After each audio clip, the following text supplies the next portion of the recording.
Makedoniýanyň paýtagty Skopje'de yüzlerçe protestçi hökümetiň çekilmegini talep edip hökümet binasynyň öňünde çadyrlary dikdi.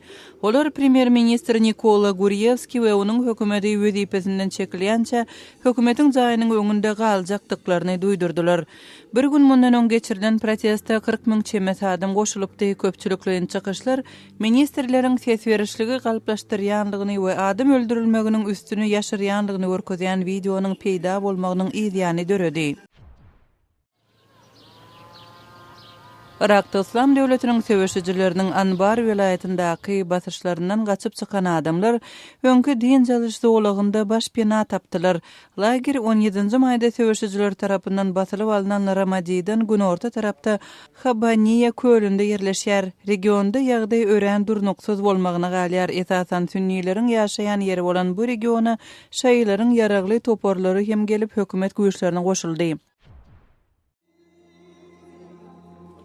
Ukrainada Krim tatarlarynyň Stalin tarapyndan deportasiýa edilen senetiniň 71-nji ýyl dönümi bellendi. Kiýewde 17-nji maýda deportasiýanyň müňlerçe pidatynyň hatyrasyna matam tutulyp şem ýakyldy. 1944-nji ýylda 180 000 Krim tatary Sowet diktatory Iosif Staliniň tapşyrygy boýunça Krimden Merkezi Aziýa sürgün edilipdi.